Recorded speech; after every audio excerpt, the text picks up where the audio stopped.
ప్రభువైన యేసుక్రీస్తు నామములో మీ అందరికీ మా హోసన్నా మినిస్ట్రీస్ తరపున హృదయపూర్వకమైన వందనాలు తెలియపరుస్తున్నాను. ఈ దినమంతయు విశేషమైన కృప నా దేవుడు మీకు సమృద్ధిగా అనుగ్రహించునుగాక. ప్రియులారా, పరిశుద్ధ గ్రంథంలో యోబు గ్రంథంలో చక్కటి మాట మనం చాలాసార్లు చదువుతుంటాము. 23వ అధ్యాయం 10వ వాక్యాన్ని మనం చదివితే, నేను నడుచు మార్గము ఆయనకు తెలియను, ఆయన నన్ను శోధించిన తర్వాత నేను సువర్ణము వలె కనబడుదును.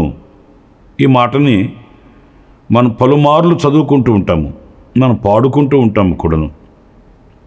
అయితే ఇక్కడ ఒక ఆంతర్యాన్ని మనం గ్రహించాలి. అదేంటంటే, నేను నడుచు మార్గము నాది కాదు అని దైవజనుడు చెప్తున్న ఈ సత్యాన్ని మనం గ్రహించి ఆలోచించాలి. ఎందుకంటే నేను ఏ మార్గంలో వెళుతున్నానో అది ఆయనకు మరుగైనది కాదు. ఎందుకు మరుగైనది కాదు అనంటే, ఈ మార్గమును నాకు అనుగ్రహించినది ఆయనే గనుక, ఈ మార్గములో నన్ను నడిపించుచున్నది ఆయనే గనుక. ప్రియులారా, పలు మార్గాలలో మనం నడుస్తూ ఉన్నప్పుడు ఇది ఆయన నాకు అనుగ్రహించి నన్ను నడిపించుచున్న మార్గమా కాదానని పరీక్షించుకోవలసిన అవసరం మన మీద ఎంతైనా కూడా ఉంటుందండి. ఎందుకంటే మన ప్రతి ఆలోచన మనకు తిన్నని మార్గంలాగే కనిపిస్తుంది. మన ప్రతి తలంపు అది సరి అయిన చక్కటి మార్గంలాగే కనిపిస్తుంది. అయితే దేవుడు మనకిచ్చిన, దేవుడు మనకు కనపరిచిన, దేవుడు మనం నడిపించిన మార్గం కాకుండా వేరొక మార్గంలో మనం నడిపించబడడం అంటే జీవించడం మనం ప్రారంభిస్తే అది తుదకు మరణమునకు దారితీయును అని పరిశుద్ధ గ్రంథం చెప్తుంది. దీనిని బట్టి మనం నడుచు మార్గము దేవుడు మనకు స్థాపించిన మార్గమేనా అనేది మనం పరిశీలించుకోవాలి. ఇక్కడ క్షుణ్ణంగా ఆయన చెప్తున్న మాట, ఇది ఆయనకి తెలిసిన మార్గం, ఆయన నాకు ఏర్పరిచిన మార్గం, ఆయన నన్ను నడిపించుచున్న మార్గం. ఇందులో నేను సువర్ణమవుతానే కానీ క్షీణించిపోను, నేను అభివృద్ధి చెందుతానే కానీ నేను ఎండిపోను అనే ఆంతర్యం ఆయన హృదయంలో ఉంది కనుకయే ఈ మాట ఆయన క్షుణ్ణంగా పలకగలుగుతూ ఉన్నాడు. కనుక ఈ రోజున మనం మన భక్తి మార్గంలో, ఈ పరిశుద్ధమైన మార్గంలో, ఈ నీతి మార్గంలో మనం నడిపించబడుతూ ఉన్నప్పుడు మనం ఇలాంటి నిరీక్షణ గలవారమై, ఇది ప్రభు కథ నాకు ఇచ్చిన మార్గం, ఇది ప్రభు కథ నన్ను నడిపించే మార్గం, ఇందులో నాకు జయమే కలుగుతుంది, అభివృద్ధే కలుగుతుంది, సమాధానమే కలుగుతుంది, ఆశీర్వాదమే కలుగుతుంది అనే గొప్ప నిరీక్షణతో మనం ముందుకు వెళ్ళవలసిన వారమై ఉన్నాం. కొన్ని సందర్భాలలో మనకు నిరాశ కలగవచ్చు, కానీ ఆ నిరాశను అధిగమించి మనం ప్రభు వైపు చూస్తూ, ఇది పవిత్రమైన పరిశుద్ధమైన మార్గము, ఈ మార్గంలో ప్రభు నన్ను నడిపిస్తున్నాడన్న సంతోషంతో మనం ముందుకు వెళ్ళవలసి ఉందండి.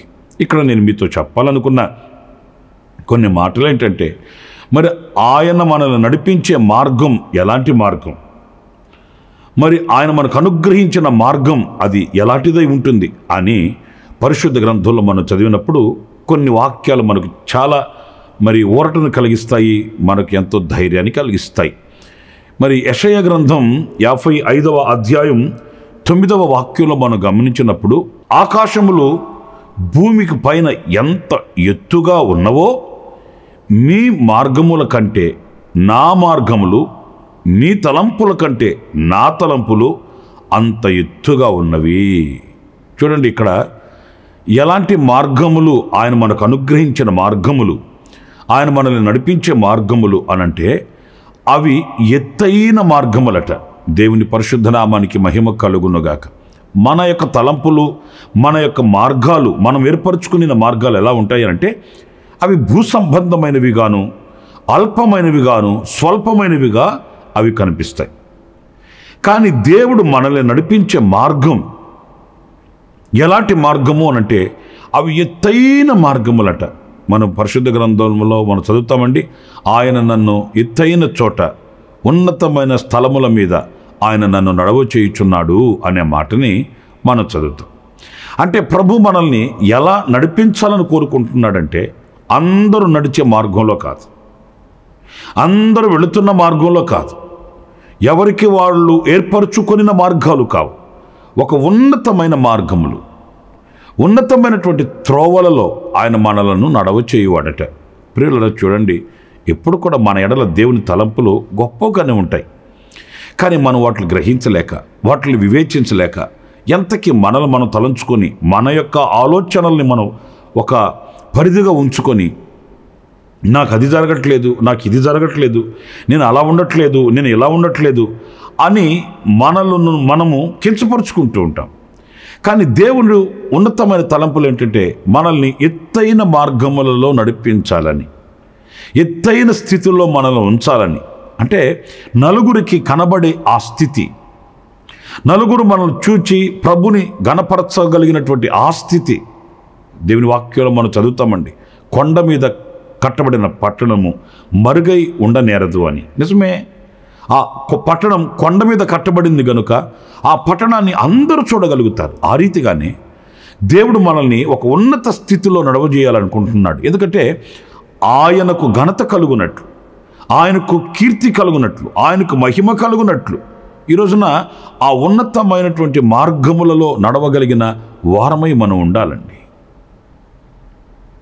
ఉన్నత స్థితిని మనం పొందుకొని ప్రభు కొరకై సాక్షులుగా, పత్రికలుగా ఉండగలిగిన వారమై మనం జీవించాలండి. ఏదో జీవిస్తున్నామంటే జీవితం అలా కాదు, ఎలా బ్రతుకుతున్నామంటే అలా కాదు, ఎలా నడిచి వెళుతున్నామంటే అలా కాదు. ఆయన నడిపించాలనుకుని ఆ ఉన్నతమైన మార్గంలో మనం నడవగలగాలండి. మన పితరుల చరిత్రలో కూడా మనం చదువుతామండి. ఆయన వారిని మరి అనేకులకు సాక్షిగా, మేడి పండ్లు ఏరుకుంటున్న అతనిని పిలిచి అతనిని ఒక సాక్షిగా, చేపలు పడుతున్న వారిని పిలిచి వారిని ఒక సాక్షిగా, గాడిదల వెంట తిరుగుతున్న అతనిని పిలిచి అతనిని ఒక సాక్షిగా, గొర్రెలను మేపుకుంటున్న అతనిని పిలిచి అతనిని ఒక సాక్షిగా. ఎందుకంటే వారిని ఆయన నడిపించాలనుకున్న మార్గం ఎలాంటిది అనంటే ఉన్నతంగా పశువులను కాచుకునే వ్యక్తి రాజ్యాన్ని పరిపాలించడం ఏంటి? మేడి పండ్లు ఏరుకుంటున్న అతను ఒక ప్రవక్తగా ప్రవచించడం ఏంటి? చేపలు పట్టుకొని అమ్ముకుంటున్న విద్య లేని పామరులైన వాళ్ళు ఉపదేశాన్ని ప్రకటించడం ఏంటి? ఉపదేశ క్రమాన్ని బోధించడం, ఇవన్నీ ఆశ్చర్యాన్ని కలిగించే విషయాలు, ఉన్నతమైన మార్గాలండి. మరి ఈ రోజున వారి ఎడల మాత్రమేనా ఆ తలంపులు, వారికి మాత్రమేనా ఆ ఉద్దేశాలు అంటే కానే కాదు. మనందరి ఎడల ఆయన తలంపులు అంత గొప్పవి, ఆయన మార్గములు అంత ఉన్నతమైనవండి. అంత ఉన్నతమైన మార్గములు అనే విషయాన్ని మనం మర్చిపోకూడదు. ఆ మార్గములో ఓపికతో, ఓర్పుతో, నేర్పుతో, సహనంతో, సంతోషంతో మనం ముందుకి వెళ్ళవలసిన వారమండి. ఇంకొక మాట నేను మీకు జ్ఞాపకం చేస్తాను. అది దానియేలు గ్రంథం 4వ అధ్యాయం 37వ వాక్యంలో మనం గమనించినప్పుడు, నెబుకద్నెజరును నేను పరలోకపు రాజు యొక్క కార్యములన్నీ సత్యములను ఆయన మార్గములు న్యాయములునై ఉన్నవనియు గర్వముతో నటించు వారిని ఆయన అనపశక్తుడనియు ఆయనను స్తుతించుచు కొనియాడుచు ఘనపరుచుచున్నాను. ఇప్పుడు ఈ వాక్యంలో మనం గమనించినప్పుడు ఆయన మార్గములు న్యాయములునై ఉన్నవనియు అంటే ఆయన మార్గాలన్నీ ఎలాంటివి అనంటే న్యాయమైనవంటండి. ఉన్నతమైనవి మాత్రమే కాదు, న్యాయమైనవి. అంటే ఆయన నీతి కలిగిన న్యాయాధిపతి అని దేవుడు గనుక న్యాయమైనటువంటి మార్గములలో ఆయన మనల్ని నడిపిస్తాడండి. మనం అనుకోవచ్చు, ఈ మార్గంలో వెళితే బాగుండే మాట, ఇలాగ జరిగితే బాగుండే మాట, ఇలాగ జీవిస్తే బాగుండే మాట అని మనం తలంచుకుంటాము. కానీ ఆయన మనల్ని నడిపించే మార్గం మనం కోరుకున్నట్లుగా కాదండి. న్యాయమైన అంటే మనకు జరగవలసిన న్యాయం ఆయన చేస్తాడు. ఈ న్యాయమైన మార్గంలో మనల్ని ఆయన నడిపిస్తాడండి. ప్రియమైన దేవుని బిడ్డలారా, గమనించండి, కొన్ని సందర్భాలలో దేవుడు మనల్ని ఏదో ఇరుకైన మార్గంలో నడిపించినట్లుగా ఉంటుంది. ఏదో ఎవరు తోడు లేని ఒంటరి మార్గంలో నడిపించినట్లుగా ఉంటుంది. శోధనల మార్గంలో ఆయన మనల్ని నడిపించినట్లుగా ఉంటుంది. అయితే ఆ మార్గములు, ఆ అనుభవాలు మనకు న్యాయమైనవి అని మనం గ్రహించాలండి. ఎందుకంటే ఆయన ఎప్పుడు మనకు అన్యాయం చేయడండి, కీడు చేయడండి, ద్రోహం చేయడండి. అయితే ఒకటి మాత్రం వాస్తవం, మనకు న్యాయమైన మార్గాన్ని ప్రత్యక్షపరిచి ఈ న్యాయమైన మార్గంలో ఆయన మనల్ని నడిపిస్తున్నాడని మనం గ్రహించాలి. ఒక చిన్న ఉదాహరణ చెప్తాను. యేసుక్రీస్తుని సిలువలో ఆయనను వేలాడదీశారు. కుడివైపున ఒక దొంగ, ఎడమ వైపున ఒక దొంగ, వీళ్ళిద్దరి మధ్య యేసయ్యను వేలాడదీశాడు. అప్పుడు ఏం జరిగింది? ఆ ఎడమ వైపున ఉన్న దొంగ అంటాడు, నిన్ను నువ్వు రక్షించుకొని మమ్మల్ని కూడా రక్షించకూడదంటాయా? నువ్వు ప్రవక్త అంట కదా, నువ్వు బోధకుడు అంట కదా అని. కానీ ఆ కుడివైపున ఉన్న దొంగ ఏమన్నాడో తెలుసా? అరే, ఈ శిక్ష మనకు న్యాయమే. చూసారండి, మనకేం కీడు జరగలేదు, న్యాయమే జరిగింది. మనం చేసిన దానికి మనకు న్యాయమే జరిగింది. దేవుడు ఎప్పుడు న్యాయస్తుల్ని అన్యాయస్తులుగాను, అన్యాయస్తుల్ని న్యాయస్తులుగాను, నీతిమంతుల్ని దుర్నీతిపరులుగాను, దుర్నీతిపరుల్ని నీతిమంతులుగాను ఆయన చూడడండి. అగ్ని నేత్రములు కలిగిన వాడు గనుక, హృదయ అంతర్భాగాలు చూడగలిగిన వాడు గనుక ఆయన అలా చూడడు. నీతి కలిగిన న్యాయాధిపతి నీతిని నీతిగా చూస్తాడు, దుర్నీతిని దుర్నీతిగా చూస్తాడు, పాపాన్ని పాపంగా చూస్తాడు, పరిశుద్ధతను పరిశుద్ధతగా చూస్తాడు. గనుక ఆయన న్యాయమైన మార్గంలో, అంటే మనకు ఏది చేస్తే, మనకు ఎప్పుడు ఏది అనుగ్రహిస్తే, ఎప్పుడు ఎక్కడ ఎలా చేస్తే అది మనకు ఆశీర్వాదమో, అది మనకు న్యాయమో అలాగే నడిపిస్తాడు ఆయన. అందుకే వాక్యంలో మనం గమనిస్తాం, నేను త్వరగా వచ్చుచున్నాను, వాని క్రియలకు తగిన ప్రతిఫలం నా యొద్ద ఉన్నది అంటాడు. అంటే ఎవరు ఎంత చేసుకుంటే అంత. నేను కొంత చేశానయ్యా, నాకు అంత కావాలంటే కుదరదు కదా. నేను ఏమీ చేయలేదు, చేసిన వాళ్ళలాగా నాకు బహుమానం కావాలంటే కుదరదు కదా. గనుక కొన్ని సందర్భాలలో మనకు ఇరుకైనదిగా కనిపించిన, లేక మనకు వేదన కలిగించేవి కనిపించిన ఒక్కటి మాత్రం వాస్తవం అండి. అదేంటంటే న్యాయమైన మార్గంలో ప్రభు మనం నడిపిస్తాడు. మనకు న్యాయమే జరుగుతుంది అని మనం గ్రహించాలి. మనకెప్పుడు అన్యాయం చేస్తాడు అని తలంచకూడదండి.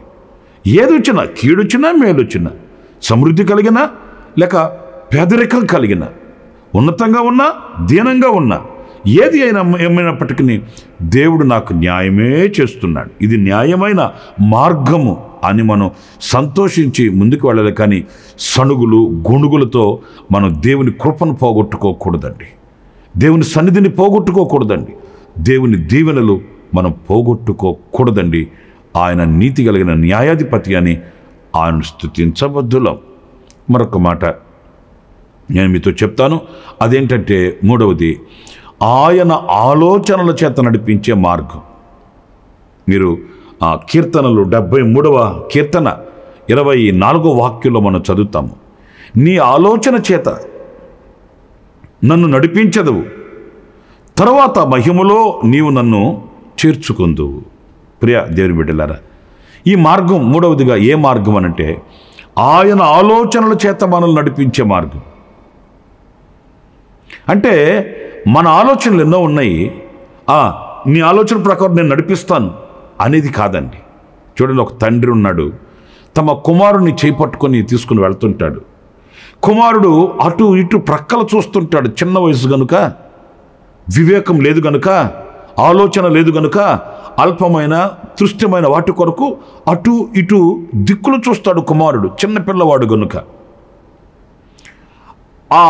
అటువైపు ఇటువైపు ఏదైనా రమ్యంగా కనబడితే అటుగా పరుగులు తీయాలని ఉరకలెత్తుతాడు. కానీ తండ్రి ఏం చేస్తాడు? చేయి పట్టుకొని ఎక్కడికి వెళ్ళాలని బయలుదేరారో అక్కడికి తీసుకుని వెళ్తాడు. ఏది చూడడానికి ఇంట్లో నుంచి బయలుదేరి ముందుకు వచ్చారో అక్కడికి వెళ్ళాలని తండ్రి నడిపిస్తాడు. అది తండ్రి ఆలోచన. మన ఆలోచనలు పలు విధాలుగా ఉంటాయండి. మన ఆశలకు అవధులు ఉండవండి. మన తలంపులు శాశ్వతమైనవి, శ్రేష్టమైనవి, మరి ఘనమైనవి కానే కాదండి. గనుక ఆయన ఆలోచనల చేత నడిపించే మార్గం, ఇప్పుడు ఒక మాటనే మీతో చెప్తాను. మనం ఎంపిక చేసుకునే ఈ మార్గం ఎలాంటిది అనంటే, మన ఆలోచనలు నెరవేర్చబడే మార్గం కానే కాదు. చాలామంది ప్రార్థన చేయించుకోవడానికి వచ్చినప్పుడు చెప్తుంటారు, పాస్టర్ గారండి మేము 8 సంవత్సరాల నుంచి ప్రార్థన చేస్తున్నామండి, 7 సంవత్సరాల నుంచి ప్రార్థన చేస్తున్నామండి, మరి ఎందుకో ఈ కార్యం జరగట్లేదండి. నేను ఒక మాట చెప్పగలను, అది మీరు ఆలోచించిన మార్గమా, లేకపోతే దేవుడు ఆలోచించి మీకు ఇచ్చిన మార్గమా? ఆయన నిన్ను నడిపించాలని, ఆయన ఆలోచనల చేత నిన్ను ముందుకు తీసుకుని వెళ్ళాలనుకున్న మార్గమా, లేకపోతే మీకై మీరు ఆలోచించుకొని ఇందులో క్షేమము కలుగుతుందని ఏర్పరచుకున్న మార్గమా? దేవుడు నీకు ఆయన ఆలోచనల చేత నిన్ను నడిపించే మార్గమే అయితే అది మహిమకరంగా ఉంటుందండి. ప్రతి అడుగు కూడా మహిమకరంగానే ఉంటుంది. ప్రతి అడుగు కూడా ఆశీర్వాదకరంగానే ఉంటుంది. ప్రతి అడుగు కూడా దీవెనకరంగానే ఉంటుంది. అది మహిమకరమైన మార్గం కనుక ఆ మహిమకరమైన అనుభవాలలో మాధుర్యాన్ని అనుభవిస్తూ సంతోషంగా, ఆనందంగా, ఆహ్లాదకరంగా మనం నడిపించబడగలము అనే విషయాన్ని మనం మర్చిపోకూడదండి. ఆయన ఆలోచనలు శ్రేష్టమైనవి. మరి ఆ శ్రేష్టమైన ఆలోచనల చేత ఆయన నడిపించినప్పుడు ఆ ఆలోచనానుసారంగా నడిపించబడడానికి మనం సమ్మతించాలి, అంగీకరించాలి. నేను అలా అనుకున్నాను, ఇది ఎలా జరుగుతుంది కనుక నేను చేయను, నేను వెళ్ళను అని అనకూడదండి. ఇది నాకు చేదైన అనుభవంగా ఉంది, నేను కోరుకున్నది కాదు అని మనం వెనకకు తిరిగితే అందులో చాలా నష్టపోవలసి వస్తుందండి. నాకు చాలామంది వ్యక్తిగతంగా తెలుసండి, దేవుని ఆలోచనలు వారి పట్ల ఒక విధంగా ఉంటే వాళ్ళు మరొక విధంగా మరి నిర్ణయం తీసుకొని దేవుని ఆలోచనలకు దూరమైనందువలన వాళ్ళు ఇప్పటికీ అనుభవిస్తున్న చేదైన అనుభవాలు నాకు తెలుసండి. ఎప్పుడు కూడా దేవుని ఆలోచనలకు మనం దూరమై మనం జయాన్ని పొందలేము, ఆశీర్వాదాన్ని పొందలేమండి. ఆఖరిగా మరొక్క మాట కూడా నేను మీతో జ్ఞాపకం చేసి ముగిస్తాను. అదేంటంటే సమాధాన మార్గము అనేది. లూకా సువార్త 1వ అధ్యాయం 79వ వాక్యంలో మనం గమనించినప్పుడు, మన పాదములను సమాధాన మార్గంలోనికి నడిపించున్నట్లు చీకటిలోనూ మరణ ఛాయలలోనూ కూర్చుండు వారికి వెలుగునిచ్చుటకై ఆ మహా వాత్సల్యమును బట్టి పైనుండి ఆయన మనకు అరుణోదయ దర్శనమును అనుగ్రహించెను. ఇక్కడ మనం గమనించవలసింది సమాధాన మార్గములోనికి నడిపించున్నట్లు. ప్రియులారా, మనకు ఆయన అనుగ్రహించిన మార్గం, మనల్ని ఆయన నడిపించాలనుకున్న మార్గం ఏంటంటే సమాధాన మార్గం. ఎంత సంతోషమో! ఎందుకంటే ఈరోజు మనిషికి ఆస్తి తక్కువ లేదు, అంతస్తులు తక్కువ లేదు, భోగభాగ్యాలు తక్కువ లేదు. కానీ ఈరోజు లోకంలో ఉన్న మనిషికి కరువైనది, అరుదైనది ఏంటంటే సమాధానం. ఆస్తిపాస్తులలో, ధనధాన్యాలలో, భోగభాగ్యాలలో దొరకని సమాధానం. కొంతమంది ఏమనుకుంటారంటే చేతి నిండా డబ్బు ఉంటే మనం సమాధానంగా, సంతోషంగా బ్రతకచ్చు అని అనుకుంటాం. వాళ్ళకు ఉండాల్సిన తిప్పలు అంత ఇంత కాదండి. మరి కొంతమంది భవంతులు కట్టుకొని పదవులను అధిష్ఠించి ఆ ఆధిక్యతలు, ఆధిపత్యాలుంటే మనకు సమాధానంగా బ్రతకచ్చు అని అనుకుంటారు. వాళ్ళకున్న తిప్పలు పురులారా సామాన్య మానవులు కూడా ఉండవండి. అన్ని తిప్పలు, పదవులైన, ఆధిక్యతలైన, ఆధిపత్యాలైన ఇవన్నీ అనేక చిక్కు సమస్యలతో కూడినవి, మనసుకు నెమ్మది లేని పరిస్థితులు. కానీ దేవుడు మనల్ని నడిపించాలనుకున్న మార్గం సమాధాన మార్గం. 10 రూపాయలు సంపాదించుకొని వచ్చినా కూడా ఆ 10 రూపాయలతో సమాధానంగా బ్రతికే బ్రతుకు.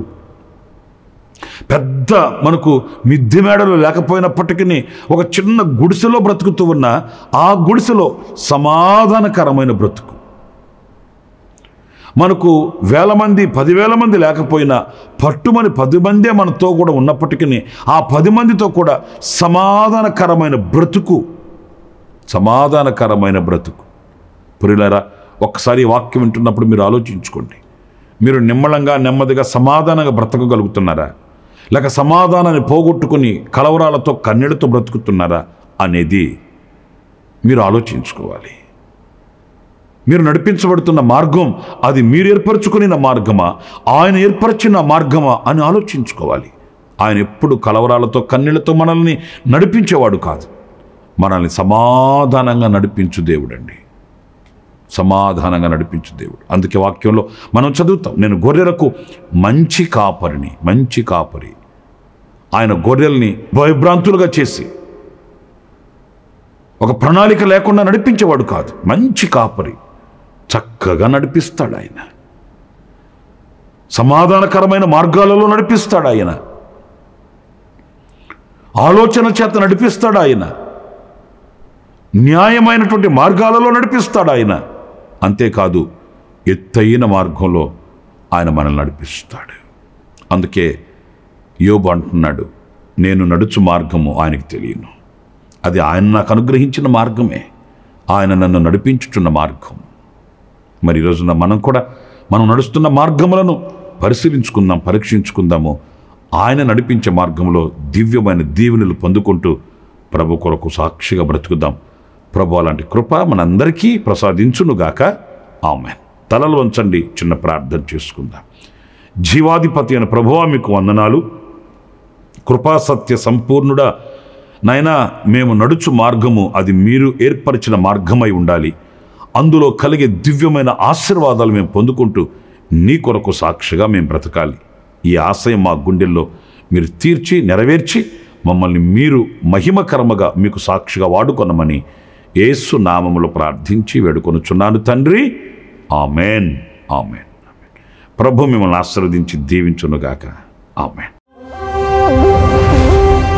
ప్రతి దినము ఈ అనుదిన కృపాను సందేశాల కొరకు ఇంకా మరిన్ని ఆత్మ సంబంధమైన సందేశాల కొరకు ఈ మా యూట్యూబ్ ఛానల్ ని సబ్స్క్రైబ్ చేసుకోండి. Pastor Ramesh ministries.